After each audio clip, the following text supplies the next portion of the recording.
انبیاء کرام کی بارگاہ میں لوگ جاتے، انبیاء کرام بلاتے عبادت کے لیے ایک خدا کی طرف، وہ کہتے یہ جس ایک خدا کی عبادت کے لیے بلاتے ہو اس رب کو خود بھی دیکھا ہے؟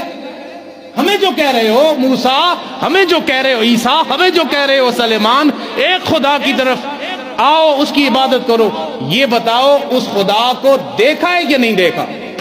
اب وہ پریشان ہو جاتے، کیونکہ کسی نبی نے بھی اللہ تعالیٰ کو نہیں دیکھا تھا، کسی نے بھی رب تعالیٰ کے جلووں کا دیدار نہیں کیا تھا۔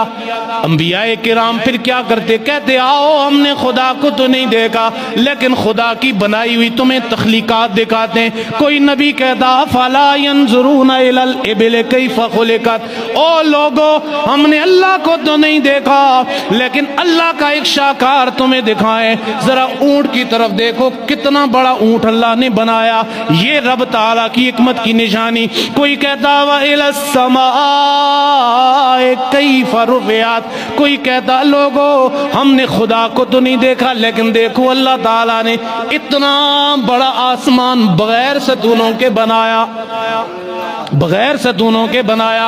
وہ کہتے یہ کوئی دلیل نہیں ہے، اللہ کو دیکھا ہے یہ نہیں کہتا۔ پھر کوئی کہتا وَإِلَى الْجِبَالِ كَيْفَ نُصِبَتْ، اتنے بڑے بڑے پہاڑ دیکھو اللہ نے بنائے، یہ اس رب تعالیٰ کی حکمت کی نشانی ہے۔ وہ کہتے ان حکمتوں کو چھوڑیں، اللہ کو دیکھا ہے یہ نہیں دیکھا۔ سوال یہاں پہ آپ ختم ہو جاتا، گویا سارے انبیاء کرام رضوان اللہ علیہم اجمعین کے لیے یہ بہت بڑی آزمائش تھی۔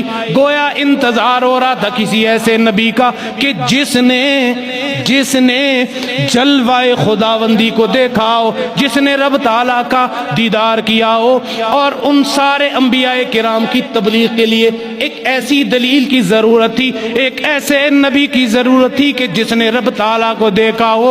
گویا اللہ تعالیٰ نے اپنے نبی کو دیدار اس لیے کرایا تاکہ اس ساری انسانیت کو پتہ چل جائے کہ جس اللہ تعالیٰ نے یہ کائنات بنائی وہ اللہ موجود ہے، جس اللہ نے اتنا بڑا آسمان بنایا وہ موجود ہے، جس اللہ تعالیٰ نے ہم سب کو بنایا وہ اللہ موجود ہے۔ گویا اولاد دینے والی ذات اللہ کی موجود ہے، یہ ساری کائنات کا نقشہ بنانے والی ذات موجود ہے۔ گویا کہ اللہ تعالیٰ کے کم و بیش 1,24,000 انبیاء کرام مسجد اقصیٰ کے اندر انتظار کر رہے ہیں کہ آج اس نبی نے آنا ہے، اس نبی نے آ جانا ہے۔